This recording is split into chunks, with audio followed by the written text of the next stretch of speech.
Namaste. I'm Dr. Robert. And today on 5-ish Minutes with Dr. Robert, my subject is how to promote concentration, how to prepare yourself for meditation. Number one thing is turn off your phone. Number 1A thing is if you're going to meditate in the morning, don't turn on your phone. Leave the screen away, number one. Number two, bring yourself into a state of being as calm as possible. Just quiet your mind as best you can to begin with.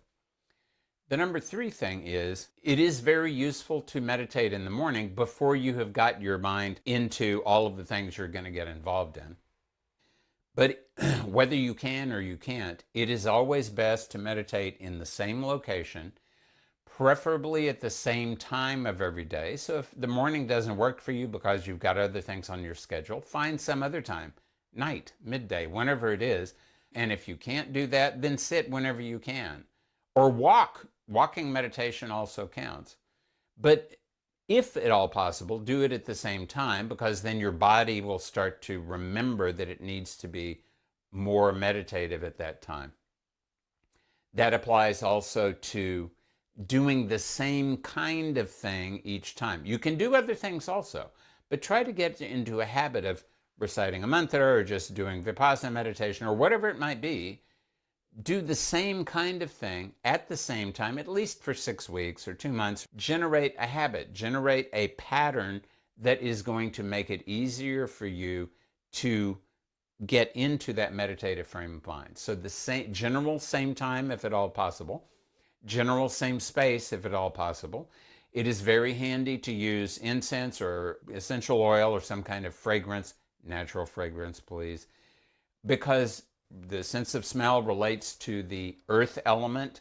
That will create a degree of stability, and that particular fragrance will also remind your organism that it needs to become more aligned with a meditative reality. Make sure that before you try to sit, especially if you're going to sit, that you have loosened up your joints, that you've circulated your chi, your prana a little bit by whatever method that you do, that you have calmed down your breathing. So you're putting your organism into a meditative frame of mind.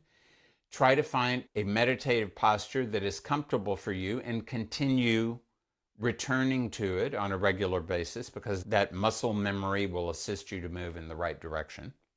And do not project all kinds of expectations onto what is going to happen, what kind of experiences you're going to obtain. This is not a matter of experience. Experiences are nothing more and nothing less than snapshots of the progress that you are making on whatever kind of path it is that you're following.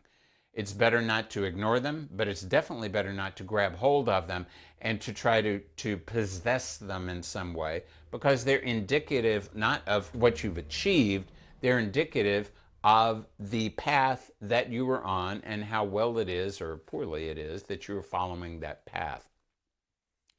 The general word used in Sanskrit for concentration is dharana. After dharana, we have dhyana, which means meditation, but we start with dharana. And dhara, among other things, there's a sense of continuity, like a dhara is a waterfall.